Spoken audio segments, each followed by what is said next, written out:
Hello दोस्तों, PCS अभ्यास के ऑनलाइन स्टडी प्लेटफॉर्म में मैं निशांत आप सभी का स्वागत करता हूं। और आज हम लोग स्टार्ट कर रहे हैं अप्रैल का करेंट अफेयर। 3 महीने के करेंट अफेयर कंप्लीट हो चुके हैं, ये 14 महीने का करेंट अफेयर है, यानी मंगलवार तक हम लोग का last 6 month current affair complete हो जाएगा। फिर हम लोग इसके बेस कुछ एमसीक्यूज आगे कर लेंगे विद इन वीक, मतलब 6 दिन के बाद विद इन वीक, ठीक है। और एक बार रिवीजन भी करा दूंगा। देखो, करेंट अफेयर के लिए डरना नहीं है, डे 1 पे बोला था।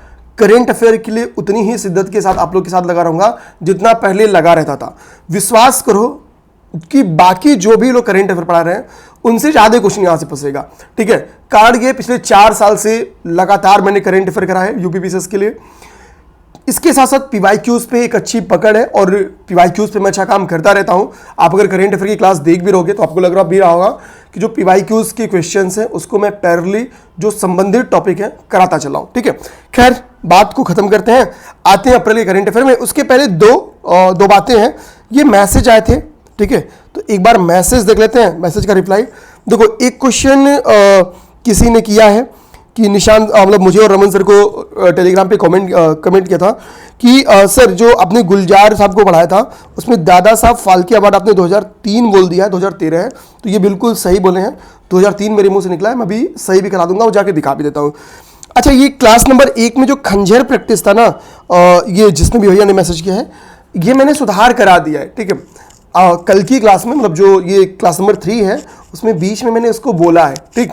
तो ये सुधार मैंने पहले ही करवा दिया था, यानी एक गलती कल की क्लास में निकला था। मैं भी दिखा देता हूं कहां निकला था। देखो, ये मार्च का करेंट अफेयर था। इसमें लास्ट में मैंने ज्ञानपीठ पुरस्कार करवाया होगा, ओके। यहां पे देखो, तो मैंने क्या हुआ कि 58वां ज्ञानपीठ पुरस्कार करवाया था। वहां पे हमको मैंने बताया कि गुलजार साहब और जगतगुरु रामभद्राचार्य दोनों लोगों को क्या किया गया, 58वां ज्ञानपीठ पुरस्कार दिया गया है। जब गुलजार साहब को मैं बता रहा था तो मैंने बताया कि जो स्लम डॉग मिलेनियर मूवी आई थी उसमें जो जय हो गाना था उसके लिए 2009 में इनको ऑस्कर दिया गया था। 2002 में इनको साहित्य अकादमी पुरस्कार दिया गया। दादा साहब फाल्के मेरे से यहाँ से 2003 निकल गया था, ये मेरे भाई 2013 है, ठीक है। तो ये सुधार कर लेना है, ठीक है। तो देखो, मैंने ला के दिखा दिया, बहुत बहुत धन्यवाद। ऐसे अगर कुछ गलती निकल जाएगा ना, देखो ऐसी गलतियों की संभावनाएं बहुत कम है, शायद ही निकले, लेकिन निकले तो प्लीज आप लोग अगर बताओगे तो मुझे बढ़िया लगेगा, ठीक है। मैं उस गलती को एक्सेप्ट करके नेक्स्ट वीडियो में जरूर सुधार करूंगा। ऐसा नहीं कि मुझ में ऐसा कोई ईगो भरा कि भाई कि मैं गलती अपनी नहीं मानूंगा, तो बिल्कुल मानूंगा। अपना काम अंतिम रिजल्ट है, ठीक है। वो गलती अगर होगा तो भाई क्षमा मांगना कोई बड़ी बात नहीं है, ठीक है। अब ये मैसेज मैं डिलीट कर देता हूं। और देखो, रमन सर ने मुझे लिखा भी है, ये दोनों सही कराना है, ठीक है। तो रमन सर को संदेश, भाई मैंने सही करा दिया था, एक गलती निकल गई थी, वो स्वीकार कर गया हूं मैं, सही करा दिया। अब देखो भैया, जीआई टैग न्यूज में था। अच्छा, कुछ लोग कह रहे थे, एक कमेंट आया था कल कि सर फोटो देखने से क्या करेंट अफेयर। अरे मेरे भाई, फोटो थोड़ी दिखा रहे हैं, उसके अंदर पढ़ा भी रहे हैं, ध्यान से उसको भी देखना है, केवल फोटो थोड़ी देखना है। अब आइए भैया, देखिए जीआई टैग क्यू न्यूज में थी और जीआई टैग क्यू न्यूज में है, ये भी हम लोग देख लेंगे। हुआ क्या ना, अभी बनारस की जो तिरंगा बर्फी थी और लखीमपुर खीरी का जो थारू कढ़ाई है, इन दोनों को जीआई टैग दिया गया, यानी ये यूपी स्पेशल का न्यूज है। और इसी के साथ यूपी में क्या है, जीआई टैग की संख्या हो गई 75 और यूपी सर्वाधिक जीआई टैग वाला स्टेट बन गया है, ठीक है। तो अगर हम लोग देखेंगे जीआई टैग के मामले में, तो यूपी क्या है, यूपी सबसे बड़ा स्टेट है। यूपी के बाद से ये किसके पास है, तमिलनाडु के पास है, तमिलनाडु, यानी दूसरा जो बड़ा स्टेट है वो तमिलनाडु है। यूपी के पास कुल कितने जीआई टैग हो गए हैं, तो जितने जिले 75 डिस्ट्रिक्ट है तो 75 जीआई टैग्स हो गए हैं इस वक्त यूपी के पास, ठीक है। अभी न्यूज में क्यों आई थी जीआई टैग्स, देखो जीआई टैग आपकी अप्रैल महीने में 2 बार न्यूज में रही है। एक बार न्यूज यूपी की वजह से रही है, यूपी के 2 जो उत्पाद है, प्रोडक्ट है, जैसे एक तिरंगा बर्फी,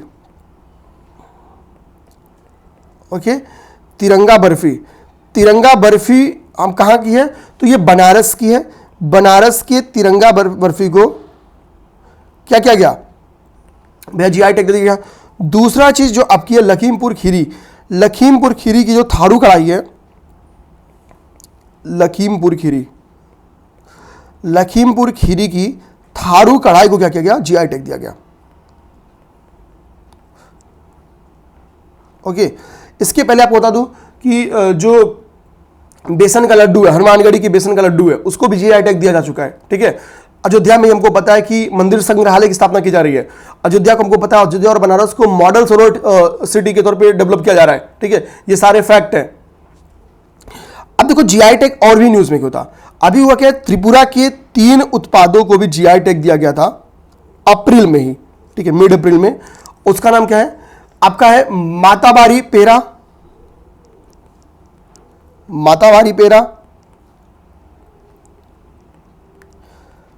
ठीक है, पचिरा और रानी अनानास, रानी अनानास, इसको भी क्या किया गया, जीआई टैग दिया गया है, इसलिए ये न्यूज में थी, ठीक है, इसलिए न्यूज में थी। तो जीआई टैग की न्यूज में रहने का कारण ये सारी चीजें हम लोगों ने देख लिया। अब देखो यहां पे एक चीज आपको और समझना होगा, ठीक है, एक चीज और समझना होगा, इसी में एक और यहां पे छूट रहा था फैक्ट कि एक और उत्पाद है, जैसे आपका हो गया कठिया गेहूं या काठिया गेहूं, ठीक है, काठिया गेहूं, काठिया गेहूं यहां पे आपको स्क्रीन पे दिख भी रहा होगा, ठीक है। काठिया गेहूं को भी क्या किया गया था, जीआई टैग दिया गया, इस बार 3 को जीआई टैग दिया गया था, मैं 2 बोला, ठीक है। काठिया गेहूं में क्या है कि पौष्टिक गुणवत्ता विद्यमान है, ठीक है, इसी के लिए क्या है कि काठिया गेहूं को जीआई टैग दिए गए, जीआई टैग काठिया गेहूं को दिया गया है। तो यूपी में कुल कितने जीआई टैग हो गए, यूपी में कुल 75 जीआई टैग हो गए। तिरंगा बर्फी, कढ़ाई थारू, काठिया गेहूं को हाल ही में दिया गया, इसके पहले आपको दिया गया था अयोध्या के जो बेसन का लड्डू है, हनुमानगढ़ी का जो बेसन का लड्डू है, उसको जीआई टैग दिया गया था, ठीक है। तो यहाँ पे देखो फैक्ट है, यहाँ पे ठीक है, ये तिरंगा बर्फी आपको दिख रहा है, तिरंगा बर्फी बनारस का। काठिया गेहूं का हो गया, तो काठिया गेहूं, अच्छा ये वैसे यहाँ पे लिख दूं क्या, तो काठिया गेहूं आपके हो गया बुंदेलखंड का, ओके, बुंदेलखंड। ये क्या हो गया, बनारस का, वाराणसी का हो गया। ये कहां पे हो गया, तो भैया आपका लखीमपुर खेरी का हो गया। अच्छा, लखीमपुर खीरी के बारे में ये बताओ कि क्या यहाँ पे कोई पारिस्थितिकी संबंधित, ठीक है, इन्वायरमेंट इकोलॉजी का कोई फैक्ट मौजूद है क्या यहाँ पे। चलो ये सीधा आपको पूरी बुक से खुली छूट है, इन्वायरमेंट इकोलॉजी का क्या यहाँ पे से कोई फैक्ट संबंधित है। बहुत ही फेवरेट फैक्ट है लखीमपुर खीरी का, बता दोगे तो बहुत बढ़िया। अब देखो एएमयू अभी न्यूज में है, एएमयू न्यूज में क्यों है, पहली बार यहाँ पे कोई महिला चांसलर बनी है एएमयू में, ठीक है, उनका नाम है प्रोफेसर नईमा खातून, प्रोफेसर नईमा खातून। तो भैया तो एक तो इनका नाम इंपॉर्टेंट है, नईमा खातून, पहली बार एएमयू की क्या हुई है, कोई महिला प्रोफेसर यहाँ पे चांसलर बनी है। अब देखो न्यूज में क्यों है, न्यूज में क्यों है ये तो पता चल गया। एएमयू की अगर आप हिस्ट्री देखना चाहते हो, इसकी हिस्ट्री को देखोगे तो हमको पता है कि आप 1800 के दशक से देखना स्टार्ट करते हो कि 1800 का दशक तो नहीं बोलेंगे, लेकिन 1900 से 19वीं शताब्दी से आपको देखना स्टार्ट हो जाता है कि कुछ इंस्टीट्यूशनल डेवलपमेंट एजुकेशन के सेक्टर में देखेंगे। 1813 में 1 लाख रुपए का पैकेज मिलता है, 1835 से उस 1 लाख रुपए के पैकेज को वेस्टर्न एजुकेशन के माध्यम से इन्वेस्टमेंट किया जाता है, ठीक है। मैकाले मिनट आप लोग याद करिए। अब देखो हिस्ट्री में क्या होता है, जो अलीगढ़ मुस्लिम यूनिवर्सिटी है, आप देखो कि पहले इसका नाम क्या था, मोहम्मदन एंग्लो ओरिएंटल कॉलेज नाम था। इसकी न्यू सर सैयद अहमद खां द्वारा वर्ष 1875 में रखी गई थी। तो इसकी न्यू कब रखी गई, तो 1875 में, 1875 में सर सैयद अहमद खां द्वारा, सर सैयद अहमद खां द्वारा। अच्छा, जब आप प्रीमियर वीडियो देखोगे तो वीडियो थोड़ा स्लो लगेगा, जब आप पब्लिक इसको वीडियो देखोगे तो थोड़ा सा 1.25 पे या 1.5 पे स्पीड कर लोगे, तो जो लिखने वाली स्पीड है ना वो आपको पता नहीं चलेगी, ठीक है। अहमद खां द्वारा किया गया। अच्छा, जब सर सैयद अहमद खान ने इसकी स्थापना की तो क्या नाम था इसका, एंग्लो, देखना Mohammedan Anglo oriental school, Mohammedan Anglo oriental college. कुछ होमवर्क भी दे दूं, हिस्ट्री का टीचर तो होमवर्क देगा ही देगा, ठीक है। चलो भैया पहली बताओ आप लोग, हिंदू कॉलेज की स्थापना, चलो इसको क्रोनोलॉजी में लगाओ, हिंदू कॉलेज की स्थापना। सेकंड, ठीक है, कलकत्ता में मदरसा, कलकत्ता मदरसा। तीसरा, चलो भैया बीएचयू। चौथा, संस्कृत कॉलेज वाराणसी में था सर, हाँ वाराणसी। इनको क्रोनोलॉजी में लगाओ, ठीक है, इनको क्रोनोलॉजी में लगा दो आप लोग। ये होमवर्क पीवाईक्यू में ये आया हुआ क्वेश्चन है, पीवाईक्यू में आया हुआ क्वेश्चन है, ठीक है। तो यहां पे क्या हुआ, सर सैयद अहमद खां का हमको फैक्ट पता चल गया, ठीक है। अभी करंट अफेयर में आपकी जो अलीगढ़ मुस्लिम यूनिवर्सिटी ये और भी न्यूज में रही है, उसके पीछे का एक क्यों ठीक है, IIRF रैंकिंग आई है, ठीक है, इंडियन इंस्टीट्यूट रैंकिंग फ्रेमवर्क की एक रैंकिंग आई है। IIRF की रैंकिंग में बेसिकली लॉ सीरीज में विधि संस्थान में, ध्यान देना है, विधि संस्थान में इस कॉलेज को यूपी का रैंक 1 मिला हुआ है। विधि संस्थान यूपी की नंबर 1 विधि संस्थान है ये, और यूपी की तो रैंक 1 है, टॉप फर्स्ट कॉलेज है। लेकिन अगर इंडिया लेवल पे देखोगे, भारत के स्तर पर देखोगे, तो ये 10th नंबर पे मौजूद है, 10वें नंबर पे मौजूद है, ठीक है। तो अगर ये क्वेश्चन पूछे कि यूपी का ये सर्वश्रेष्ठ विधि संस्थान है, तो स्टेटमेंट देगा तो बिल्कुल सही बात होगी आपकी। इसके बाद से आएंगे India TB report. India TB report को देखोगे, ठीक है। अब देखो, टीबी एक ऐसा फैक्ट है, साइंस में देखोगे कि किससे होता है टीबी। अक्सर क्वेश्चन बन के भाई बैक्टीरिया जनित है, ठीक है, या कवक है, फलना ढमका, मैच दी कॉलम में क्वेश्चन आया हुआ है, किसके कारण होता है, डायरेक्टली पेपर में क्वेश्चन पूछा हुआ है। अब टीबी के ऊपर गवर्नमेंट क्या कर रही है ना, हर वर्ष बहुत बेहतरीन प्रयास कर रही है, ठीक है। अच्छा, ये इंडेक्स कहती क्या है, एनुअल इंडेक्स जो है ये जो 2023 को स्टडी करती है, तो ये इंडेक्स कहती है कि 25.55 लाख। ये फैक्ट आपको याद होना चाहिए दोस्त, मीन्स में काम आ जाएगा। लास्ट ईयर इतने आपके टीबी के पेशेंट देखे गए देश में, कितने, 25 लाख से अधिक टीबी के पेशेंट देखने को मिले, ओके। अच्छा, टीबी के पेशेंट इतने देखने को मिले हैं, और हमको पता है कि हमने टीबी से निपटने के लिए राष्ट्रीय क्षय रोग उन्मूलन कार्यक्रम चला कब से रहा है, तो 1960 के डेकेड से चला रहे हैं, ठीक है, राष्ट्रीय क्षय रोग उन्मूलन कार्यक्रम।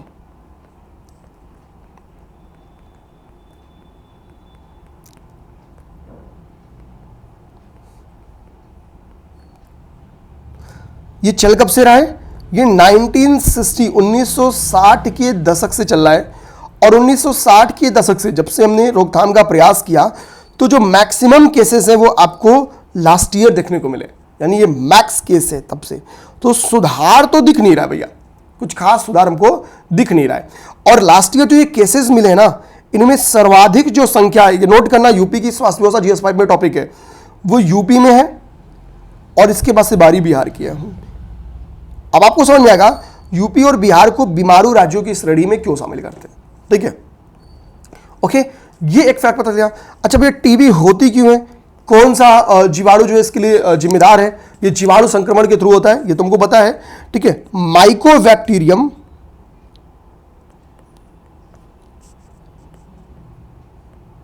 ठीक है, Mycobacterium tuberculosis, okay, tuberculosis, mycobacterial tuberculosis. तो माइकोबैक्टीरियल ट्यूबरकुलोसिस ये क्या है, ये कारक है, ये कारक है। और ये एक ऐसी बीमारी है जो वायु जनित संक्रमण के थ्रू फैलती है, जानना, जो वायु जनित संक्रमण के थ्रू फैलती है।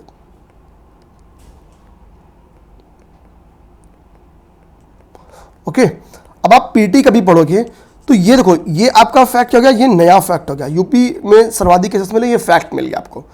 आपको ये ओल्ड फैक्ट है, पीवाईक्यू में आया हुआ है, ये भी ओल्ड फैक्ट है, पीवाईक्यू में आया हुआ है। अब जाके देख लेना, टीबी के उन्मूलन का जो टारगेट ईयर है कितना है, टीबी के उन्मूलन का टारगेट ईयर कितना है, 2025,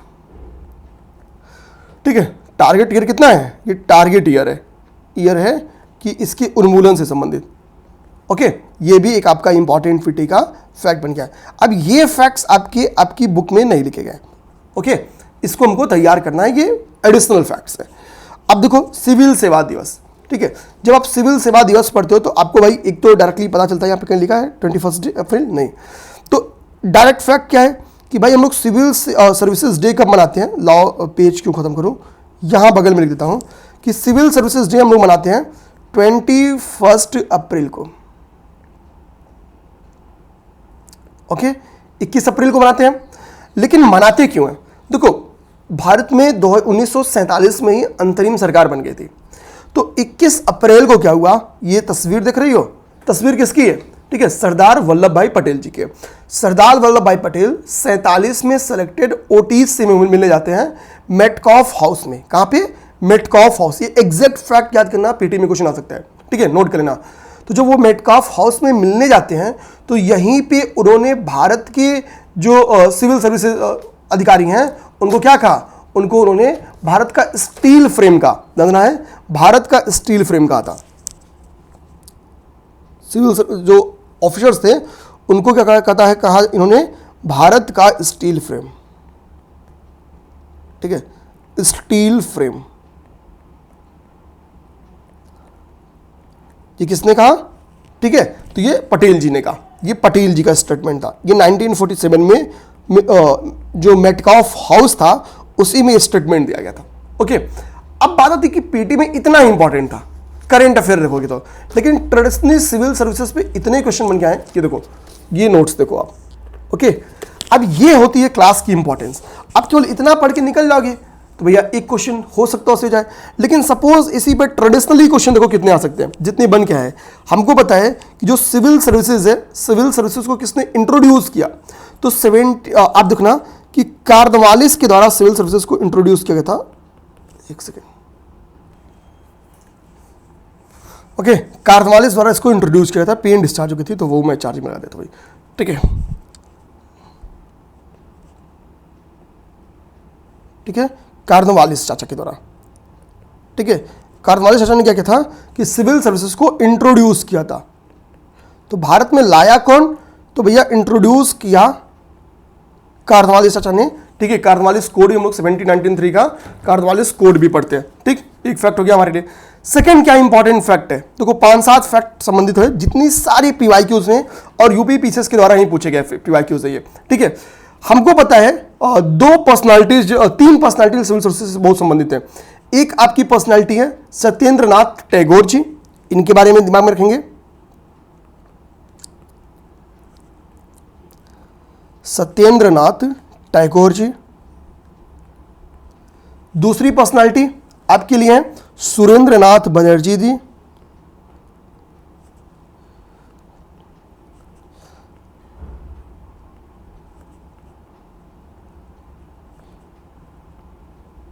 ओके। तीसरी पर्सनालिटी जो आपके लिए है वो है नेताजी सुभाष चंद्र बोस, सुभाष चंद्र बोस जी। आप चाहो तो इसमें एक पर्सनालिटी फॉरेन की जो है, जो कि उनका इंपॉर्टेंस रख सकते हो, ईओ ह्यूम, ईओ ह्यूम। अब देखो आप बोलोगे सर सत्येंद्र नाथ टैगोर जी क्यों इंपॉर्टेंट है, सत्येंद्र नाथ टैगोर जी, तो हमको पता है सत्येंद्र नाथ टैगोर जी ने 1863 में, ठीक है, 1863 में 1863 में इन्होंने क्या किया था कि सिविल सर्विसेज को, आईसीएस एग्जाम को क्वालिफाई किया था, और फर्स्ट इंडियन थे जिन्होंने आईसीएस एग्जाम को क्वालिफाई किया। तो he was the first Indian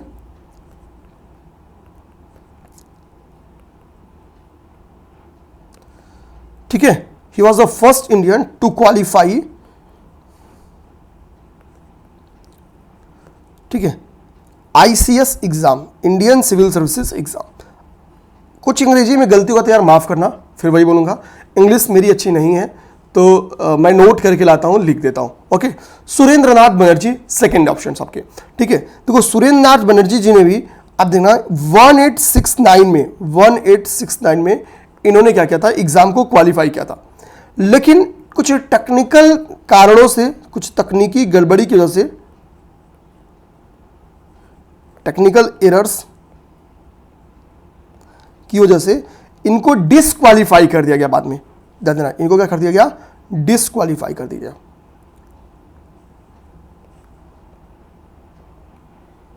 disqualified कर दिया गया। सुभाष चंद्र बोस जी 1919 में आप देखोगे कलकत्ता यूनिवर्सिटी से ग्रेजुएशन करते हैं, और इन 1920 में क्या होता है, 1920 में ये आईसीएस की एग्जाम, इंडियन सिविल सर्विसेज का एग्जाम निकाल लेते हैं। ईओ ह्यूम क्या थे, रिटायर्ड आईसीएस ऑफिसर थे, जिन्होंने भारतीयों को बोला भैया आप अगर अपनी स्वतंत्रता का आंदोलन लड़ना चाहते हो तो आपके पास एक इंस्टीट्यूट होना चाहिए, एक नेशनल विजन होना चाहिए, और यहीं से इंडियन नेशनल कांग्रेस की क्या पड़ी, न्यू पड़ी, इन्हीं की वजह से। तो माना जाता है कि इंडियन नेशनल कांग्रेस के गठन के पीछे इनका जो भाषण था उसने प्रभावी भूमिका अदा की, ए.ओ. ह्यूम साहब ने।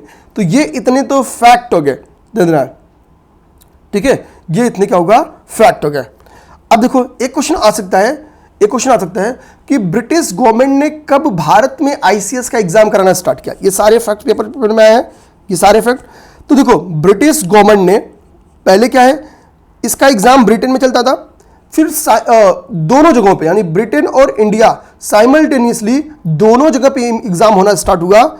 इंडिया एंड यूके दोनों जगहों पे कब, 1922 से ये एग्जाम दोनों जगह होना स्टार्ट होता है। तो ये इतने सारे फैक्ट्स थे, ये ट्रेडिशनल फैक्ट्स हैं। तो देखो पढ़ने का वे ये है, क्वेश्चन केवल सिंपल सा इंडियन सिविल सर्विसेज, ठीक है, क्या भैया 21 अप्रैल, थोड़ा ट्रेडिशनली जाओगे तो भैया मेमोरियल हॉल में ये सब काम हुआ था। बाकी ये सारे फैक्ट आपके पीवाईक्यूज में आए, ऐसा एक भी फैक्ट नहीं बताया मैंने जो आपके पीवाईक्यू में नहीं आया हुआ है, और सबसे बड़े सारे यूपीपीसीएस ने पूछा हुआ है। अब आओ, ये आपको दूंगा सॉवरेन गोल्ड बॉन्ड, ये होमवर्क, ठीक है। इसको आपको क्या करना है, एक बार होमवर्क पढ़ देना है, गूगल करना है, मैं जानबूझ के मैं, ठीक है, ये टॉपिक आपको दे रहा हूं, इसको करना है गूगल, ओके। इसको समझना है, यूट्यूब पे भी भर भर की कंटेंट है, तो मैंने इसी के लिए इसको छोड़ दिया। इसको आपको करना है गूगल, और नोट जरूर करना है, इसका एक नोट्स बनाना होगा आपको, ठीक है। अब हम लोग आते हैं पारादीप पोर्ट। पारादीप पोर्ट के बारे में बस इतनी चीज, चलो मुझे बताओ कि पारादीप पोर्ट स्थित कहां पे, पारादीप पोर्ट है कहां पे, इतना आप क्वेश्चन बता दो, बस इतने का आंसर काम चलेगा। ये तो कमेंट बॉक्स बताओ, ऊपर वाला सॉवरेन गोल्ड बॉन्ड आप कमेंट में मत बताओ, ठीक है। देखो मैंने यहाँ पे नोट में लिखा हुआ है कि सॉवरेन गोल्ड बॉन्ड दूंगा पढ़ने के लिए, पढ़ लेना। यहाँ पे अगर स्क्रीन पे दिख रहा होगा तो लिखा हो पढ़ लेना। और देखो पारादीप पोर्ट होमवर्क, यहाँ पे होमवर्क लिखा है ना, होमवर्क, ठीक। तो क्या होमवर्क देना है, क्या पढ़ने के लिए बोलना है, ये सब प्री प्लान्ड है, सब एकदम तैयार करके आऊँ, ठीक है। होमवर्क क्या देना है क्या नहीं, तो ये बहुत सिंपल सा फैक्ट है। ये तो आपको कमेंट बॉक्स में बताना है भाई, कमेंट बॉक्स में बताओ, थोड़ा एक्टिव रहो खुद भी। और यार देखो वीडियो थोड़ा सा शेयर ओवर कर दो यार, मतलब ठीक है, थोड़ा सा शेयर कर दो। अब हम आते हैं वर्ल्ड साइबर क्राइम इंडेक्स। हमको पता है इंटरनेट यूजर्स की संख्या बढ़ रही है, और सबसे बड़ी दिक्कत क्या है, साइबर क्राइम होने के लिए। साइबर क्राइम कई तरीके के हैं, ठीक है। अब देखो साइबर क्राइम से प्रभावित अगर देश देखोगे सबसे ज्यादा तो वो है रसिया, ठीक है। इस इंडेक्स में आपकी रसिया टॉप पे है, रसिया फर्स्ट कंट्री है। रसिया के पास से यूक्रेन है, यूक्रेन के पास से आपकी चाइना है, और चाइना के पास से आपकी अमेरिका है, अमेरिका है। ये क्या है, ये प्रभावित टॉप 4 कंट्रीज हैं। आप बोलोगे जैसे क्या भाई इंडिया का क्या रैंक है, बिल्कुल भाई समझ जाओ, भारत का जो रैंक है वो है रैंक 5, नहीं भाई 10th रैंक है, 10वीं रैंक है इंडिया का, इंडिया की 10वीं रैंक है, ओके। अब मैं क्या करूंगा, यहां पे कुछ फोटोज दिख रहे हैं आपको, ठीक है। अब मैं इनके डेट्स लिखता हूं, आपको दिमाग में रहना चाहिए कि बहुत इंपॉर्टेंट दिवस से संबंधित है। यहां पे क्या लिखा है, वर्ल्ड हेल्थ डे, विश्व स्वास्थ्य दिवस। तो विश्व स्वास्थ्य दिवस आपका कब मनाया जाता है, तो यह मनाया जाता है 7 अप्रैल को। 7 अप्रैल को आपका विश्व स्वास्थ्य दिवस मनाया जाता है, ठीक है। विश्व कला दिवस, वर्ल्ड आर्ट डे कब मनाया जाता है, ठीक है। तो भैया ये मनाया जाता है आपकी 15 अप्रैल को, 15 अप्रैल को। अगला आपका क्या है, इंटरनेशनल व्हील चेयर्स डे कब मनाया जाता है, तो इंटरनेशनल व्हील चेयर्स डे आपका मनाया जाता है कब, 1 अप्रैल को। ये तीनों फैक्ट सही है, हाँ या ना आंसर्स। वर्ल्ड हेल्थ डे 7 अप्रैल, वर्ल्ड आर्ट डे 15 अप्रैल, इंटरनेशनल व्हील चेयर डे 1 अप्रैल। अब देखो अगर कल को आपसे पूछ दिया, कल को आपको पूछ दिया कि भैया होम्योपैथी डे मुझे बताओ, ठीक है, वर्ल्ड होम्योपैथी डे, तो वर्ल्ड होम्योपैथी डे आपका है, ध्यान देना है, वो है 10 अप्रैल को, 10 अप्रैल को होम्योपैथी डे मनाया जाता है। विरासत डे, ध्यान देना, वर्ल्ड हेरिटेज डे अगर आपसे पूछ दिया कोई कि भैया विरासत दिवस कब मनाया जाता है, तो वो आपको मनाया जाता है 18 अप्रैल को, 18 अप्रैल को। अब लास्ट आपका हो गया क्षमता दिवस, ठीक है बाबू, जगजीवन राम जयंती के अवसर पे, तो है 5 अप्रैल। ओके, ये स्क्रीन देखो। दिवस इंपॉर्टेंट, वर्ल्ड हेल्थ डे 7 अप्रैल, वर्ल्ड आर्ट डे 15 अप्रैल, इंटरनेशनल व्हील चेयर डे 1 अप्रैल, वर्ल्ड होम्योपैथिक डे 10 अप्रैल, वर्ल्ड हेरिटेज डे 18 अप्रैल और समता दिवस 5 अप्रैल। ये आपके हो गए दिवस वाला फैक्ट। ओके, दिवस वाला फैक्ट हो गया। अब ये क्या लिखा है, तामजा ब्लू होल। तामजा ब्लू होल आपको दिखेगा। अब देखो ये कितना बड़ा है, इतनी बड़ी बड़ी बोर्ड्स, आप देखो ये बहुत बड़ी बोर्ड्स होती है, कितनी छोटी छोटी बोर्ड्स दिख रही हैं, ठीक है, कितना बड़ा क्रेटर है। तो तामजा ब्लू होल्स, ठीक है, लिखा भी है TJBH, ठीक है, तामजा ब्लू होल्स। ये आपको कहां देखने को मिलेगी, तो मैक्सिको के पास देखने को मिलेगी। मैक्सिको के पास एक चेतुमल, बे ऑफ चेतुमल में, यानी चेतुमल की खाड़ी में देखने को मिलेगी। तो चेतुमल खाड़ी में, बे ऑफ चेतुमल, चेतुमल खाड़ी, ठीक है, कहां पे स्थित है, तो आपके मैक्सिको के युकाटन प्रायद्वीप के जो साउथ ईस्ट तट पर, मैक्सिको के युकाटन जो प्रायद्वीप है,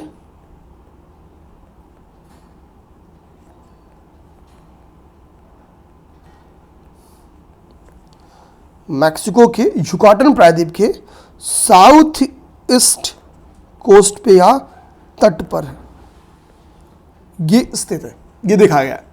अब है क्या, ये देखोगे ये न्यूज़ में क्यों आई है, तो समुद्र तल से इसकी जो गहराई है, ध्यान देना, सी लेवल से, समुद्र तट से जो इसकी गहराई है वो क्या है, 1380 फीट है, यानी अराउंड 420 मीटर के करीब में, ठीक है।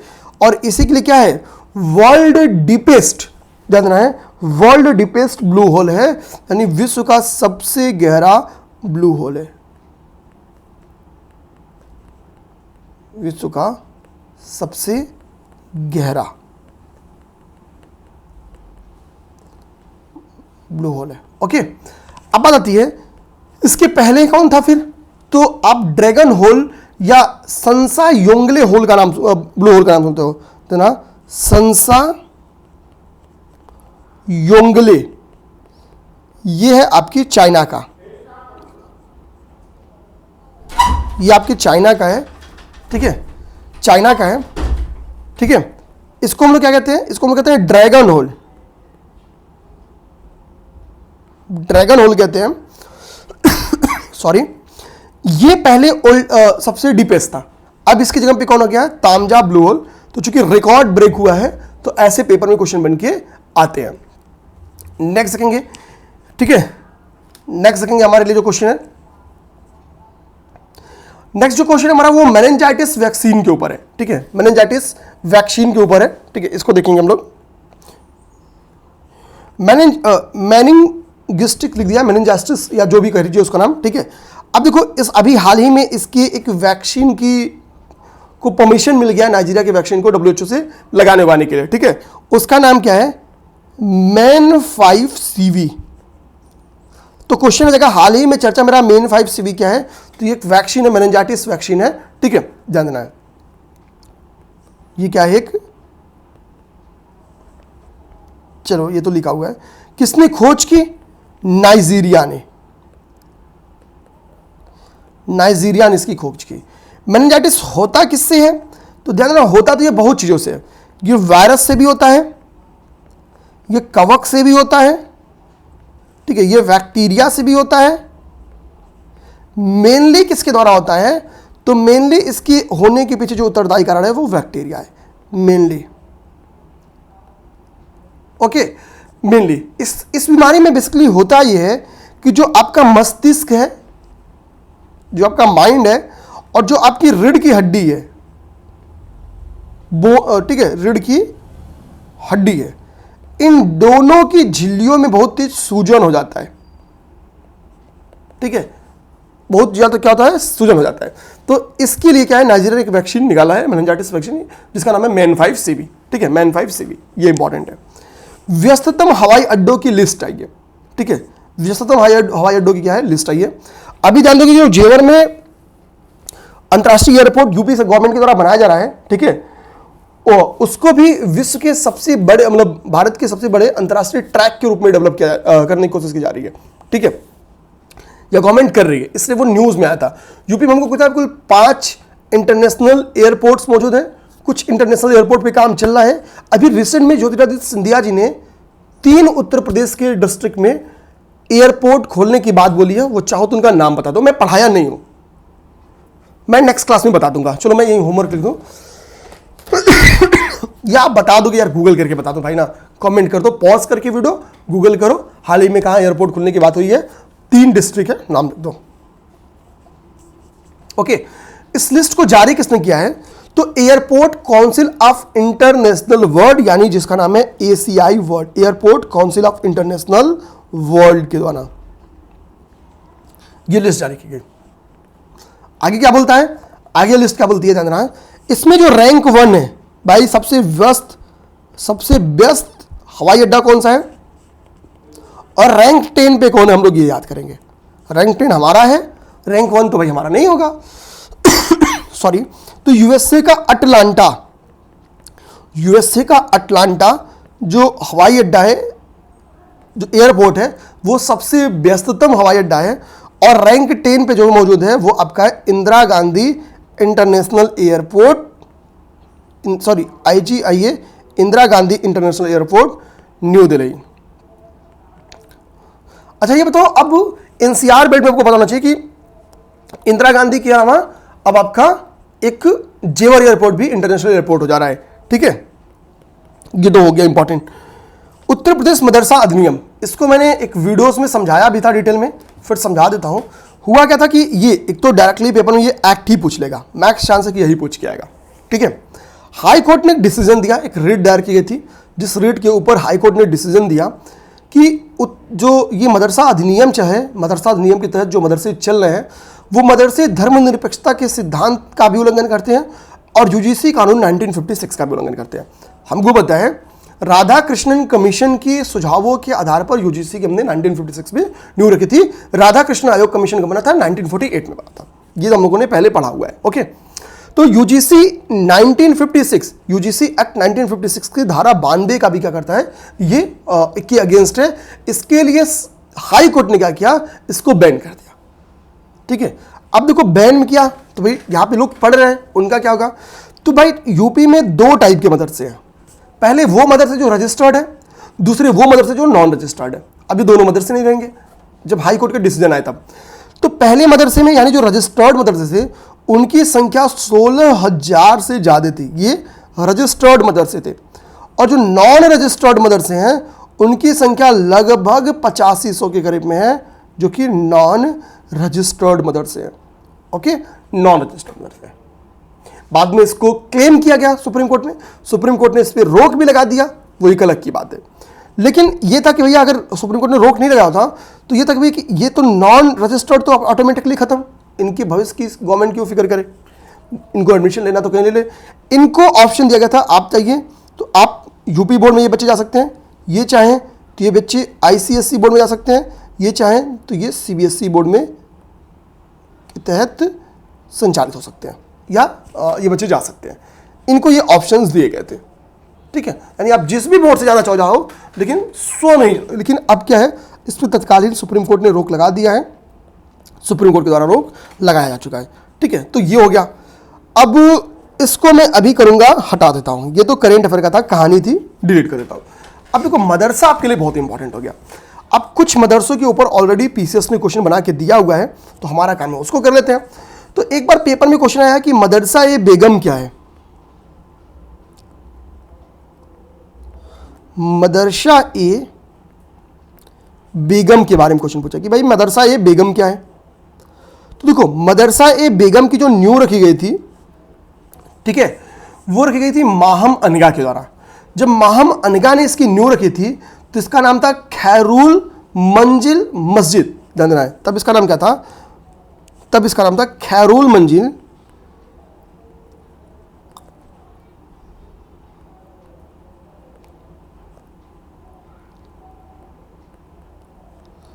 मस्जिद। बाद में ये क्या हुआ, ये एक मदरसे के तौर पे सेवा देने लगा और इसका नाम, ठीक है, माहम अनगा की वजह से इसको क्या रख दिया गया, मदरसा बेगम रख दिया गया। किसके द्वारा बनाया गया था, ठीक है, माहम अनगा के द्वारा। अकबर की मौसी थी ये। ओके, एक तो पेपर में क्वेश्चन बन के ये आया हुआ। सेकंड भाई आपको क्या सर, सेकंड क्या आया है, तो अब हम ध्यान देना है, लखनऊ जो है, एक बार पेपर में क्वेश्चन ये बन के आया है कि वो कौन सा कहाँ का मदरसा है, ठीक है, वो क्षेत्र के हिसाब से जो मुस्लिम न्यायशास्त्र की टीचिंग के लिए फेमस है, ठीक है, टीचिंग ऑफ मुस्लिम, ठीक है, न्यायशास्त्र,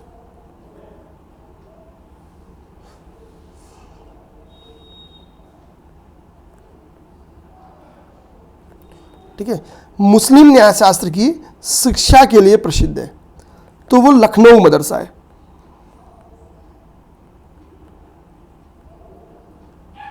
लखनऊ मदरसा है। तीसरा जो क्वेश्चन बन के आया हुआ है वो क्या आया हुआ है, ध्यान देना है, वो क्वेश्चन बन के आया हुआ है the first Madrasa setup by the British, कि भाई ब्रिटिश के द्वारा जो मदरसा पहला सेटअप किया गया, the first Madrasa setup by the British,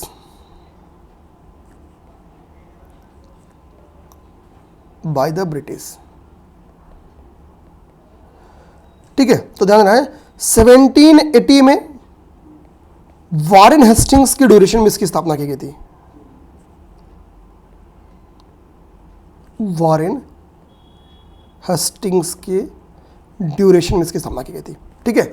1784 में जो एशियाटिक सोसाइटी ऑफ बंगाल की भी स्थापना इन्हीं की ड्यूरेशन में की गई थी। अब आते हैं हम लोग मदरसा बेगम। तो मदरसा बेगम को तुमने यही समझ लिया तो कोई बात नहीं, मदरसा बेगम को हमने समझ लिया तो वो यहां पे हो गया। अब आते हैं मरियम का निधन। मरियम थी कौन, ठीक है, तो बताते हैं मरियम, समझ जाना, ठीक है। तो ये सबसे एक बूढ़ी जानना। अब चलो बताओ, एक सेकंड रुको, आप बताओ international big cat alliance start किया गया है, उसमें 7 क्या है प्रजातियां शामिल हैं, ठीक है, शेर, बाघ, लेपर्ड, स्नो लेपर्ड, ठीक है, प्यूमा, ऐसे 7 हैं। तो मरियम उनमें से कौन थी, शेर थी, बाघ थी, लेपर्ड थी, स्नो लेपर्ड थी, प्यूमा थी, क्या थी, ठीक है। अब फोटो देख के तो आप समझ में आ ही रहा होगा आपकी क्या थी। अब देखो मरियम यानी नाम है, किसका नाम है, और वो एक शेरनी का नाम है।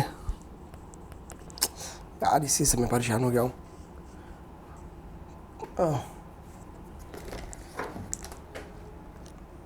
मैं शुरू में गलती करता हूँ, पेन चार्ज नहीं करता हूँ, मैं समझा दे रहा हूँ, ठीक है। तो मरियम एक नाम है, मरियम क्या है, एक शेरनी का नाम है। पहले ये क्या थी, देखो गोरखपुर में आपको पता होगा शहीद अशफाक उल्लाह खां प्राणी उद्यान की स्थापना की गई। अभी मैं लिख दूंगा, पेन में चार्ज कर रहा हूँ तो बता दूं, गोरखपुर में शहीद, ठीक है, अशफाक उल्लाह खां प्राणी उद्यान की स्थापना की गई है, ठीक है। तो यहाँ पे जो शेरनी लाई गई थी वो लाई गई थी इटावा लायन सफारी से, यानी मरियम पहले इटावा लायन सफारी में रहती थी, अब मरियम आ गई थी कहाँ पे, तो शहीद अशफाक उल्लाह खां मैदान, मतलब वन्यजीव अभ्यारण्य में, और यहीं क्या हुई, यहीं उसकी डेथ हो जाती है, यहीं इसकी क्या होती है, मृत्यु हो जाती है। लगभग 3 साल से वो बीमार चल रही थी और अंततः क्या हुआ कि उसका डेथ हो गया, ठीक है। एक सेकंड बस मुझे टाइम देना, थोड़ा पेन चार्ज हो जाए भाई, थोड़ा पेन चार्ज हो जाए। इसके पहले थोड़ा सा एक और भी क्वेश्चन पूछ लेता हूँ। देखो अभी क्या है, मंगल पांडे, ठीक है, मंगल पांडे जी की पुण्यतिथि मनाई गई है 8 अप्रैल को। याद रखना एग्जैक्ट फैक्ट, 8 अप्रैल 1857 को मंगल पांडे को फांसी की जाती गई थी। ये एग्जैक्ट फैक्ट याद रखना है। हमको था 1857 की क्रांति की बिगुल बजाई थी मंगल पांडे ने। मार्च महीने में इन्होंने क्या किया था, मार्च महीने में इन्होंने विद्रोह कर दिया था 29 मार्च को, ठीक है। किसके लिए, तो रॉयल एनफील्ड बंदूक में उस वक्त सुअर और गाय की चर्बी का प्रयोग किया जाता था। कई जगह ये सत्यापित थी, कई जगह रॉयल एनफील्ड में ये प्रयोग नहीं किया जाता था, तो इस बात की अफवाह फैल गई बहुत तेज। इसके लिए इन्होंने अपने अधिकारियों पे गोली चला दी और अपने अधिकारियों को मार देते हैं। तो इसके लिए, और इनका संबंध किसे था, तो 34th नेटिव इन्फेंट्री से इनका संबंध था, 34th नेटिव इन्फेंट्री से। और बाद में इनको पकड़ लिया जाता है और 34th नेटिव इन्फेंट्री को क्या करेगा, रद्द कर दिया जाता है और मंगल पांडे को फांसी चढ़ा दिया जाएगा। तो 8 अप्रैल को भी हम लोग इनका पुण्यतिथि मनाएं, ये बेहद इंपॉर्टेंट फैक्ट याद रखना है। ठीक, अब मेरा पेन चार्ज भी हो गया, कहानी खत्म हो गई, लिख देता हूं। ये एक शेरनी थी, ठीक है, कहां पे, तो शहीद अशफाक उल्ला खां, अशफाक उल्ला खां में ये प्राणी उद्यान में थी, यानी बर्ड सेंचुरी में, प्राणी उद्यान में थी। इटावा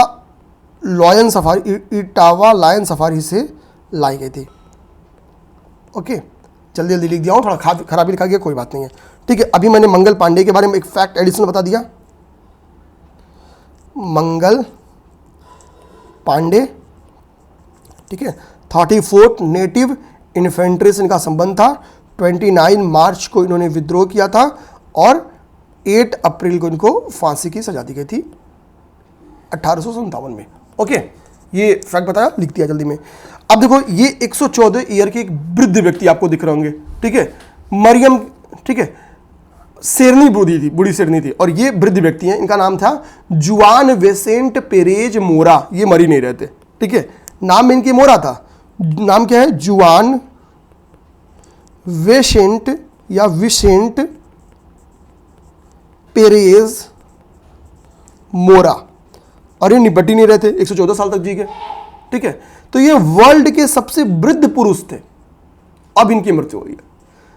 यहां पे JIG दिख रहा होगा, देखो जिम्बाब्वे की इकोनॉमिक हालत खराब है, इसकी वैल्यू, इसके रुपए की वैल्यू लगातार गिरती जा रही है। तो GI से जिम्बाब्वे और जी का मतलब गोल्ड, तो जी का मतलब है जिम्बाब्वे गोल्ड।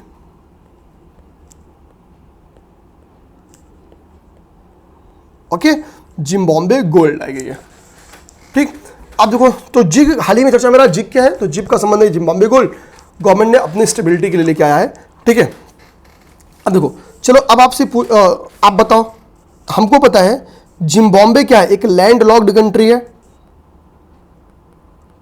लैंडलॉक्ड कंट्री है। ठीक, ये हो गया। जिम्बाब्वे हमको पता है से एक नदी निकलती है जिसकी नाम क्या है, जाम्बेजी रिवर है, जाम्बेजी रिवर निकलती है।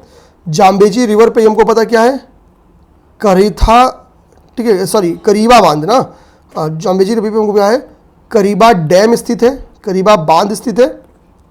ओके, जाम्बेजी नदी पे क्या है, जाम्बेजी नदी पे ही आपकी करीबा डैम स्थित है। पेपर में क्वेश्चन बन के अभी आया हुआ है कि Kariba Dam has been build on the river, तो ये जाम्बेजी नदी पे स्थित एक डैम है। ठीक, अच्छा, जाम्बेजी रिवर पे हमको पता है क्या है, विक्टोरिया फॉल भी है, विक्टोरिया फॉल, और विक्टोरिया फॉल भी कहाँ पे, जो जिम्बाब्वे है। ठीक है, जिम्बाब्वे पे ही स्थित है, मतलब जिम्बाब्वे में ही आपको क्या है, विक्टोरिया फॉल, करीबा बांध, दोनों दिखेगा जाम्बेजी रिवर पे। ठीक है, ये इंपॉर्टेंट हो गया। ठीक, जिम्बाब्वे का पहले ओल्डेस्ट नाम क्या था, Zimbabwe was earlier known as, किस नाम से जिम्बाब्वे जाना जाता था। ठीक है, अगर पेपर में क्वेश्चन आ गया तो ऐसे GIM लिखेंगे, समझना, जिम्बाब्वे लिखा हूं, वाज अर्लियर, पहले किस नाम से जाना जाता था, KNOWN जाना जाता था, तो वो है साउदर्न, इसको जाना जाता था साउदर्न। ठीक है, ठीक है, रोडेसिया के नाम से, RHODESIA, ठीक है, साउदर्न रोडेसिया के नाम जाना जाता था। ठीक है, इसकी कैपिटल क्या है, तो कैपिटल क्या है, हरारे, कैपिटल इसकी क्या होगी, हरारे होगी। ओके, ये हो गया। अच्छा, ये चीज हमने कर लिया, कुछ छूट तो नहीं रहा है जो और पढ़ाना हो। ठीक है, यहीं पे चलो एक फैक्ट और भी मैंने यहां पे नोट किया, आप लोग बता दो कि क्वेश्चन अगर आपसे आ जाए कि highest waterfall of the world, ठीक है, तो उसका क्या आंसर होगा। अभी घूम के आगे बता दूंगा, बट आप तब तक कमेंट कर दोगे तो बढ़िया रहेगा। Highest waterfall of the world, ठीक है, तो ये आप लोग कमेंट कर दो, अभी जस्ट वापस आके इसको बता भी दूंगा, ऐसी कोई बात नहीं है। देखो ये आइसलैंड अभी न्यूज़ में था, इसका नाम है विदाउट आइसलैंड। ये आपको तिमोर सी के पास देखने को मिलता है। ओके, ये आपको तिमोर सी के पास देखने को मिलता है। ठीक, ये देखो ये तिमोर सी के पास, ये आपका ऑस्ट्रेलिया है, इसके ऊपर ये तिमोर सी है, तिमोर सी के पास देखने को मिलता है। अभी हुआ क्या था, यहाँ पे एक साइक्लोन आया था, ठीक है, इल्सा नाम का साइक्लोन आया था। इस आइसलैंड को सबसे ज़्यादा प्रभावित किया इसने, एक साइक्लोन आया था जिसका नाम है इल्सा, और यहाँ की जो डाइवर्सिटी थी खत्म कर दिया। 3 यहाँ पे पक्षी की ऐसी प्रजातियाँ पाई जाती जिनकी 90% प्रजातियाँ खत्म हो गई इस साइक्लोन से। ठीक है, तो यानी यहाँ की बायोडाइवर्सिटी को बहुत ही ज़्यादा क्षति पहुँचाई है इस साइक्लोन ने। इसकी वजह से विदाउट आइसलैंड आपका न्यूज़ में है। अब मान लो एक बार पेपर में एक आइसलैंड के बारे में पूछा हुआ है, वो है आपका बोर्नियो आइसलैंड। बोर्नियो आइसलैंड, देखो इंडोनेशियन आइसलैंड आपसे पेपर में क्वेश्चन पूछता है। जापान के बारे में पूछा हुआ है, ठीक है, बोर्नियो के बारे में पूछा हुआ है। तो कुछ अरब प्रायद्वीप के बारे में क्वेश्चन पूछा हुआ है, ठीक है, कैरेबियन प्रायद्वीप के बारे में क्वेश्चन पूछा हुआ है, ठीक है। तो ये सब चीज़ें आपको एक बार देख लेनी होती है जहाँ पे एटलीस्ट पूछा हुआ है। देखो बोर्नियो आइसलैंड क्या है, ये डिवाइडेड एमंग द 3 कंट्री, ये 3 कंट्रीज में डिवाइडेड है। ठीक है, ध्यान देना है, ये 3 कंट्रीज में डिवाइडेड है, डिवाइडेड एमंग द 3 कंट्रीज, 3 देशों में ये डिवाइड है। वो 3 कंट्रीज कौन से हैं? सबसे ज़्यादा जो हिस्सा इसका पड़ता है वो पड़ता है इंडोनेशिया में,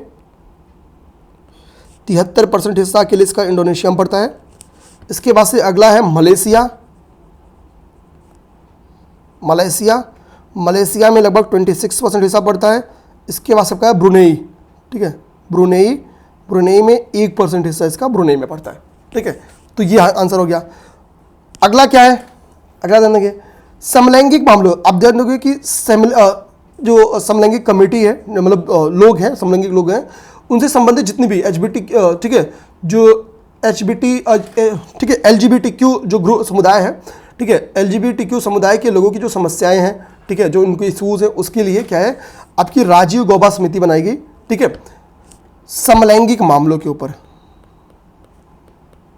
समलैंगिक मामलों पर इस कमेटी को बनाया गया। तो पेपर में क्वेश्चन आ सकता है राजीव गौबा कमेटी का संबंध किससे है, तो एलजीबीटीक्यू समुदाय से या समलैंगिक मामलों पर इस कमेटी की बताइए। भारत रत्न, देखो अच्छा, तो इसके पहले भारत सरकार ने भारत रत्न किस ईयर दिया था, ठीक है, कितने समय बाद भारत सरकार भारत रत्न दी जा रही है। अब तक 48 लोगों को भारत रत्न दिया जा चुका था। अभी 49वां नंबर की पर्सनालिटी, 50वां भी हो गए, 51वां भी हो गया, 52 हो गए, टोटल 53 लोग को अब तक भारत रत्न दिया जा चुका है। 49 पे कौन है, तो 49 पे आपके कर्पूरी ठाकुर जी हैं, जननायक इनको बोलते थे। ओके, कर्पूरी ठाकुर जी। लाल कृष्ण आडवाणी जी को उनके घर ले जाके दिया गया, लाल कृष्ण स्वास्थ्य कारणों से आडवाणी जी थे। चौधरी चरण सिंह जी थे, ठीक है, होता है कि किसान नेता बने थे, चौधरी चरण सिंह। 52 पीवी नरसिंहा राव, पीवी नरसिंहा राव, और एमएस स्वामीनाथन जिनकी हाल ही में डेथ हो गई। ठीक है, भारत की हरित क्रांति के जनक माने जाते थे। इतने लोग को भारत रत्न दिया गया। ठीक है, तो किनको किनको दिया गया ये तो हम लोग देख लें। अब देखो भारत रत्न क्या है कि भाई ये क्या है, सबसे बड़ा सिविलियन अवार्ड है भारत का। ठीक है, ये क्या है, हाईएस्ट सिविलियन अवार्ड है, यानी सबसे बड़ा नागरिक अवार्ड है, नागरिक पुरस्कार है भारत का। और इससे दिया गया किसे, इसे दिया गया कर्पूरी ठाकुर जी को, लाल कृष्ण आडवाणी जी को, चौधरी चरण सिंह जी को, पीवी नरसिंहा राव जी को। अब देखो इसकी न्यू कब पड़ती है, तो इसकी न्यू पड़ती है 2 जनवरी 1954 को राजेंद्र बाबू ने इसकी न्यू पढ़ी। और पहली बार 3 पर्सनालिटी को, यानी इन 1954 जब पहली बार इसको दिया गया तो 3 पर्सनालिटीज को दिया गया। वो उन 3 पर्सनालिटीज कौन थी? तो डॉक्टर सर्वपल्ली राधाकृष्णन, ठीक है, सर्वपल्ली राधाकृष्णन जी को,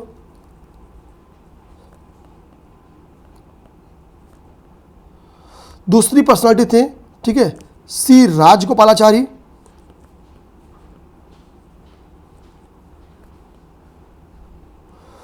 और तीसरी पर्सनालिटी थे सीवी रमन। इन तीनों लोगों को 1954 में दिया गया। फिर हिस्ट्री में जितने भी लोगों ने बहुत इंपॉर्टेंट रोल अदा किया है उनमें से बहुत सारे लोग को, जैसे डी.के. कर्वे जी को दिया गया, ठीक है, डी.के. कर्वे जी को आपका दिया गया था। ये ईयर अगर मैं देखूं तो, ठीक है, डी.के. कर्वे का ईयर आप अगर बता दोगे तो ठीक रहेगा। कुछ मैं लिखा हूँ लेकिन कुछ तो मैंने गड़बड़ दिया, मैं देख रहा हूँ स्क्रीन पे, ठीक है, कोई बात नहीं है। डी.के. कर्वे जी को मतलब ये समझना कि भारत रत्न दिया गया है हमको, ताकि इन्होंने विडो होम, पुणे में विडो होम की स्थापना की थी। विडो रीमैरिज एसोसिएशन से इनका संबंध था। वुमेन्स यूनिवर्सिटी ऑफ बॉम्बे 1960 में, मतलब महिलाओं के लिए प्रथम विश्वविद्यालय की स्थापना 1960 में डी.के. कर्वे जी ने रखा था। तो यानी डी.के. कर्वे जी का संबंध क्या है? वुमेन एजुकेशन से भी है और विधवा पुनर्विवाह हो, विडो रीमैरिज, ठीक है, विडो रीमैरिज से भी है। क्यों? इन्होंने विडो रीमैरिज एसोसिएशन बनाई, विडो होम बनाया पुणे में, तो इसके लिए इनको क्या किया था? भारत रत्न दिया गया, ठीक है, भारत रत्न दिया गया। अब देखो फ्रंटियर गांधी ध्यान देना है, फ्रंटियर गांधी हम लोग किसे कहते हैं? बताओ, फ्रंटियर गांधी किसे कहते हैं? तो इनको भी दिया गया, क्या? इनको भी दिया गया भारत रत्न। खान अब्दुल गफ्फार खान, ठीक है, तो इकलौते पाकिस्तानी हैं जिनको दिया गया फ्रंटियर गांधी। सीमांत क्षेत्र से इनका संबंध था, ठीक है, ये विभाजन के पक्षकार नहीं थे, ध्यान देना है। अच्छा, अब बताओ निम्नलिखित में से किसे नहीं दिया गया है? कुछ नाम मैं लिख रहा हूं और ये सारे नाम पेपर में आए हुए हैं। उस्ताद बिस्मिल्लाह खां, बताओ इन्हें भारत रत्न दिया गया या नहीं? ठीक है। सत्यजीत रे, आप बताइए दिया गया नहीं? चलिए मैं इनको दिया गया, बताइए इनको दिया गया कि नहीं, बताइए आप। लता मंगेशकर जी, अभी लता मंगेशकर चौराहा बनाया गया है, ठीक है, और अयोध्या में।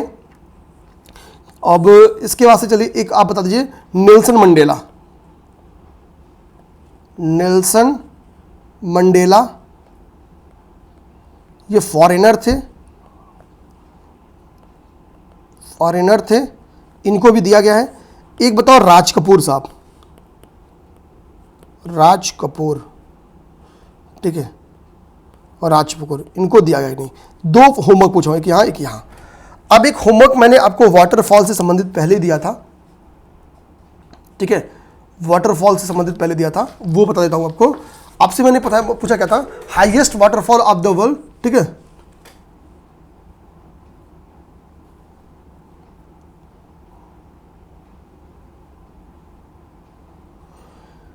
यही पूछा था ना, highest waterfall in the world. हाँ, ठीक है, तो आपका हो गया क्या? ये सेटो एंजल हो गया। ओके, ये हो गया आंसर इसका। उम्मीद करेंगे आप लोग आंसर किए होंगे। एक दो चीजें और जो छोटे छोटे फैक्ट्स से इंपॉर्टेंट है, जैसे क्वेश्चन आ सकता है कुछ फैक्चुअली, और भी क्वेश्चन देख लो। वन लाइनर फैक्ट कि भैया हाल ही में क्लाउडेड टाइगर कैट कहां देखी गई? क्लाउडेड